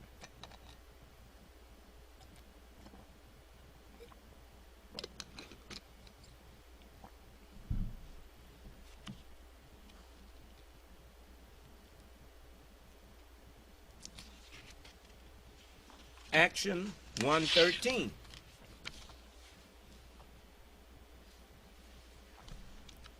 On or about the second day of January 2021, Donald John Trump committed the felony offense of false statements and writings in violation of OCGA South Section 1610-20. 16-10-20.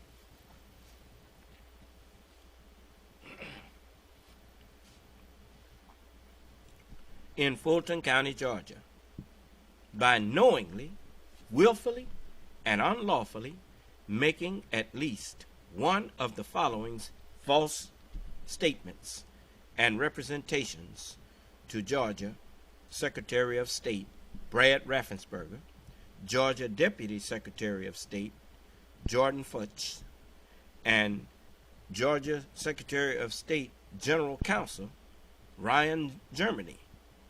Yeah, he was on the phone. He was on a roll, wasn't he? It says, number one, that anywhere from 250,000 to 300,000 ballots were dropped mysteriously into the rolls in the November 3rd, 2020 presidential election in Georgia.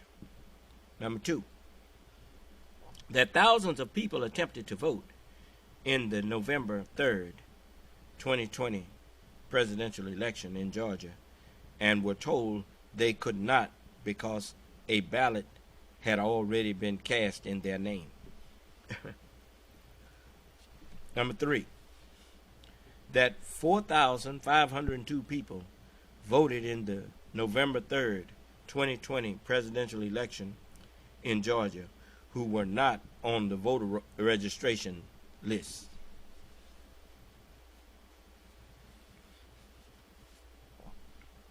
Number four, this kind of lies, this kind of lying that he doing here. If he knew how elections really worked, he would have known that wasn't gonna fly what he was saying. Do you understand? I mean, when you go to vote, man, you can't even vote. They don't issue you nothing until they see your ID and see your name on that list down there.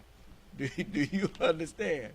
I mean, I don't know who do you think they're dealing with. But anyway, you think these people been holding elections for over 240 years and haven't learned how to protect their elections? Oh, man. Give the man credit for not being a buffoon. But, con men always think everybody's stupid but them. You understand? He have to convince himself of that in order to be a con man. He has to always think that the person that he conning, trying to con, is just stupid. You understand? Okay. They have a saying, a sucker is born every minute. You see? But most of them don't know what that means. If they did, they wouldn't be so quick to rely on that to describe people. Because a baby is born every minute, and that's how a baby eats. He sucks his food. But babies grow up, man. Do you understand? You can't con a baby because a baby can't speak your language. You see, you can take from him whatever you want and hurt him, but you know that's a bad analogy for what they be trying to do.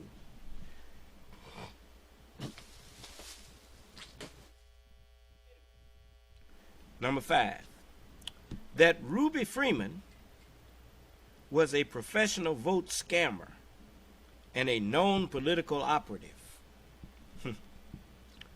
Number 6, that Ruby Freeman, her daughter, and others were responsible for fraudulently awarding at least 18,000 ballots to Joseph R. Biden at State Farm Arena in the November 3rd, 2020 presidential election in Georgia. Number 7, that close to 5,000 dead people voted in the November 3rd, 2020 presidential election in Georgia. Number 8, that 139% of people voted in the November 3rd, 2020 presidential election in Detroit. 139%. Boy, that's 39% more than the people was registered. Okay. Number 9, that 200,000 more votes were recorded than the number of people who voted in the November 3rd, 2020 presidential election in Pennsylvania.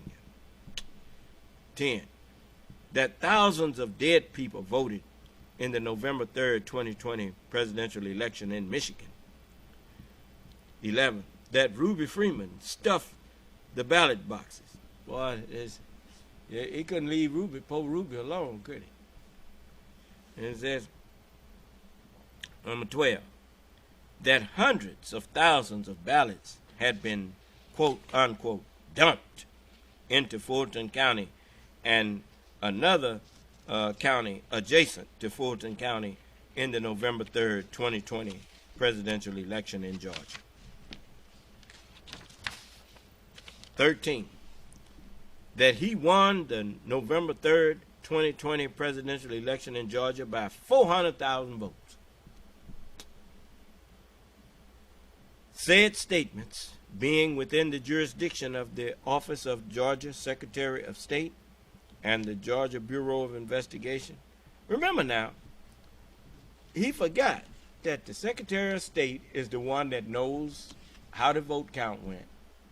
And if had been any irregularities, the Bureau of Investigation, the FBI, would have been in there arresting people. Do you understand?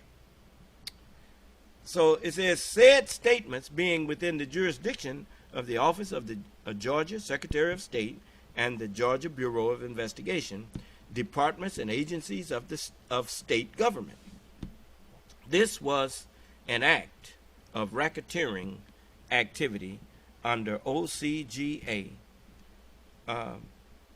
South Section 16-14-3, parenthesis 5, parenthesis A, and parenthesis Roman numeral 22, and an overt action in furtherance of the conspiracy to overthrow the American government, the United States government. On or about the 3rd day of January 2021, Donald John Trump caused to be tweeted from the Twitter account @RealDonaldTrump, @RealDonaldTrump, quote, I spoke to the Secretary of State, Brad Raffensperger, yesterday about Fulton County and voter fraud in Georgia. He was unwilling or unable to answer questions such as the ballots under table, scam, ballot destruction, out-of-state votes, dead voters, and more. He has no clue, unquote. This was an overt act in furtherance of the conspiracy to overthrow the United States government. Action 115.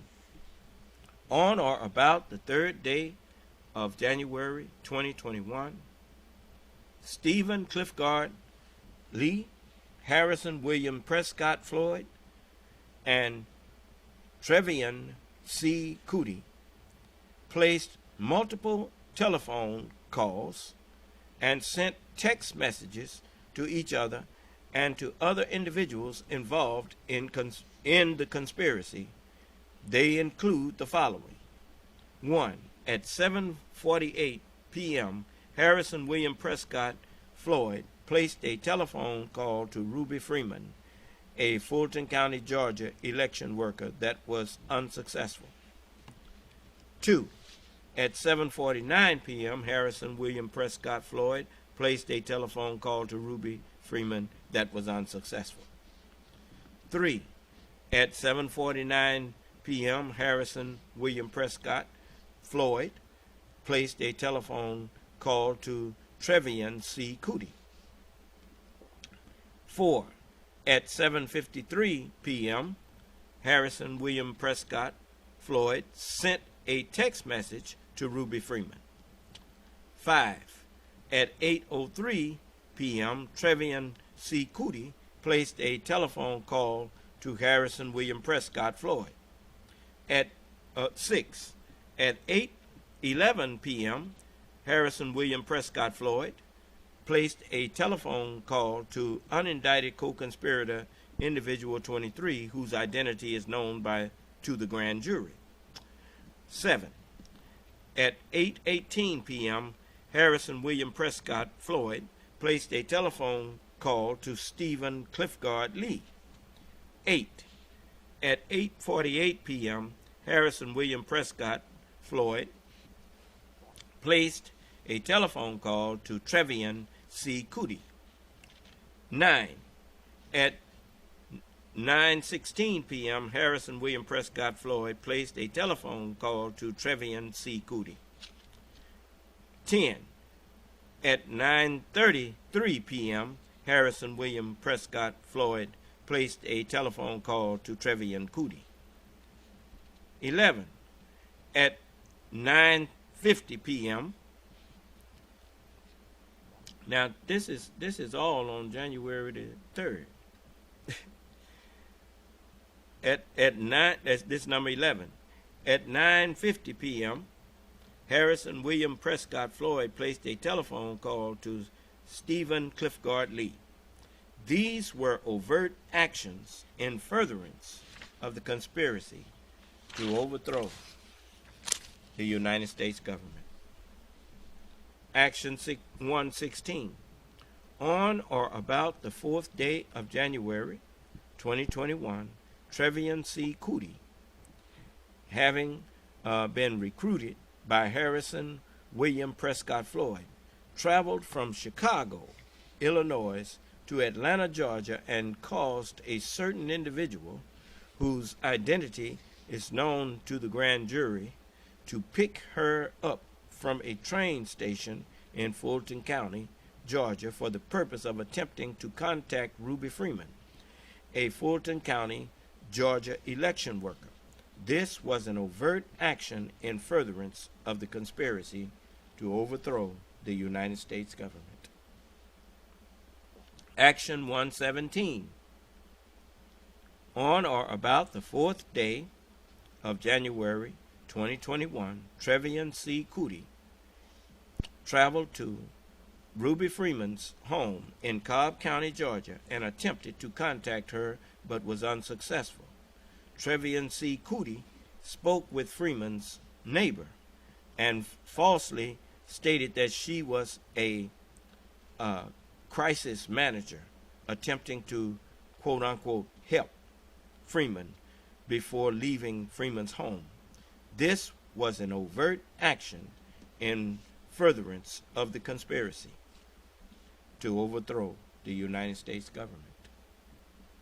Action 118. On or about the 4th day of January 2021, Trevian C. Cootie, while in Fulton County, Georgia, placed a telephone call to Ruby Freeman and stated that Freeman was in danger.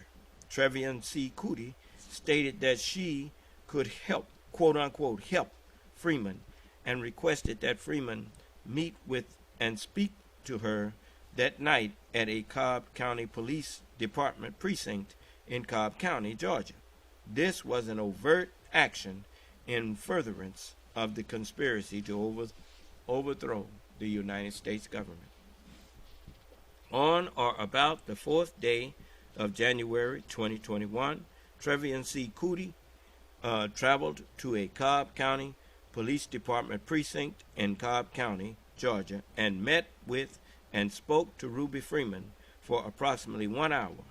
Harrison William Prescott Floyd joined the meeting by telephone. Trevian C. Cootie and Harrison William Prescott Floyd stated to Freeman that she needed protection and purported to offer her help. This was an overt action in furtherance of the conspiracy to overthrow the United States government. On or about the 4th day of January 2021, Stephen Cliffgard Lee, Harrison William Prescott Floyd, and Trevian C. Cootie committed the felony offense of solicitation of false statements and writings in violation of OCGA, South Section 16-4-7 and South Section 16-10-20 in Cobb County, Georgia, by soliciting, requesting, and importuning Ruby Freeman, a Fulton County, Georgia election worker, to engage in conduct constituting the felony offense of false statements and writings, OCGA, South Section 16-10-20, by knowingly and willfully making a false statement and representation concerning events at State Farm Arena in the November 3rd, 2020 presidential election in Georgia. Said statement and representation being within the jurisdiction of the Office of the Georgia Secretary of State and the Georgia Bureau of Investigation, departments and agencies of state government, and county and city law enforcement agencies, with intent that said person engage in said conduct. This was an act of racketeering activity under OCGA, South Section 16-14-3, parenthesis 5, parenthesis A, parenthesis Roman numeral 22, and an overt action in furtherance of the conspiracy to overthrow the United States government. Now, they wanted Ruby Freeman, they wanted to frighten her into saying that she did something crooked when she did nothing. It says, on or about the 4th day of January 2021, Stephen Cliffgard Lee, Harrison William Prescott Floyd, and Trevian C. Cootie committed the felony offense of influencing witnesses in Georgia in violation of OCGA, South Section 16-10-93, parenthesis B, parenthesis 1, parenthesis A, in Fulton County, Georgia, by knowingly and unlawfully engaging in misleading conduct toward Ruby Freeman, a Fulton County, Georgia election worker, by stating that she needed protection and by purporting to offer her help, with intent to influence her testimony in an official proceeding in Fulton County, Georgia, concerning events at State Farm Arena in the November 3rd, 2020 presidential election in Georgia. This was an act of racketeering activity under OCGA, South Section 16-14-3, parenthesis 5, parenthesis A, parenthesis Roman numeral 22, and an overt action in furtherance of the overthrow and the attempted overthrow of the United States government. So It's 10 o'clock. And we're going to take up from 1:22 tomorrow, if it pleases Allah. And did anyone have something they wanted to ask me before I let you go?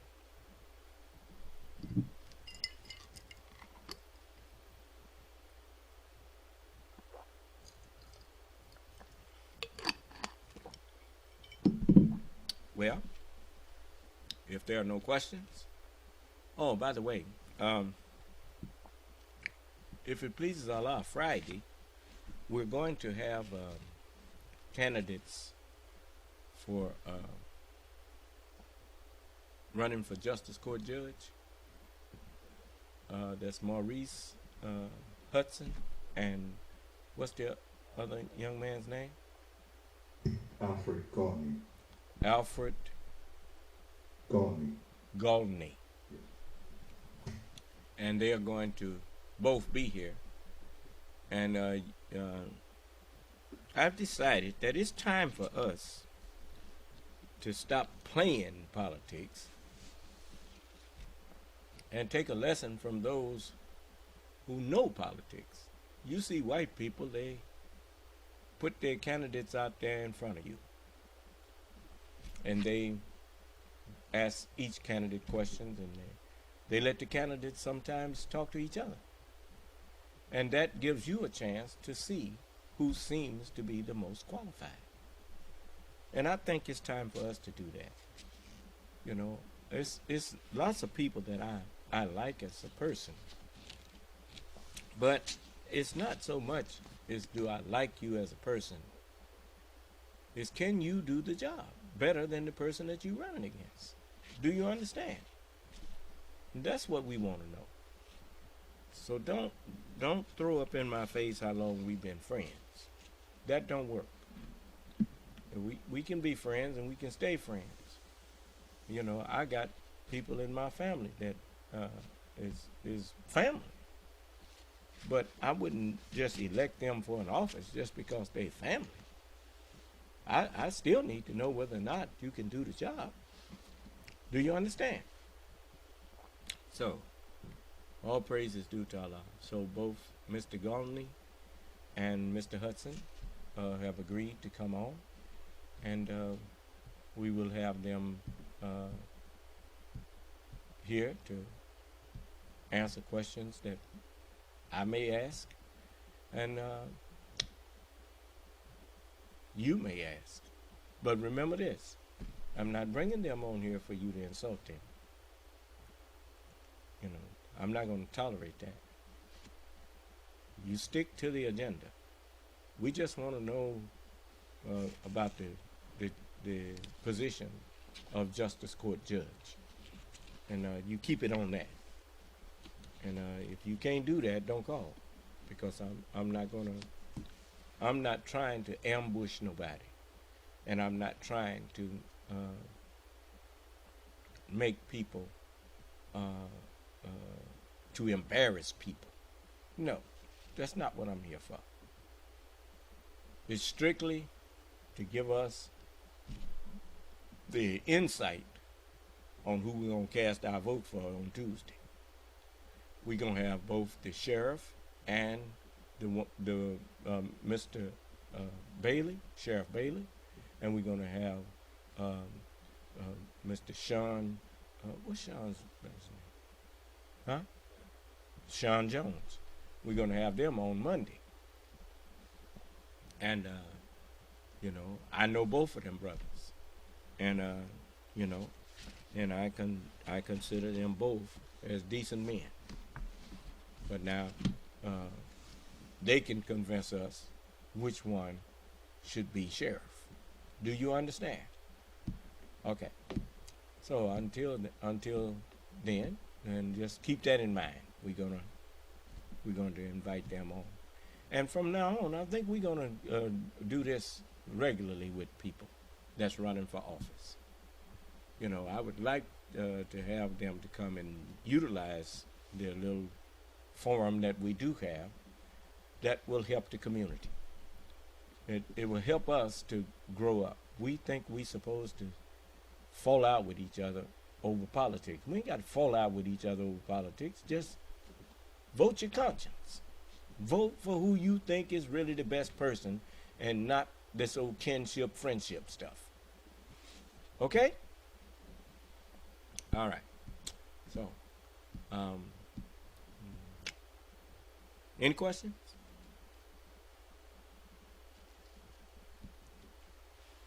All right. And may Allah bless us and keep us safe and in our right minds, and grant to all of us a peaceful and pleasant night's rest and sleep, and a happy, peaceful and pleasant morning's rise.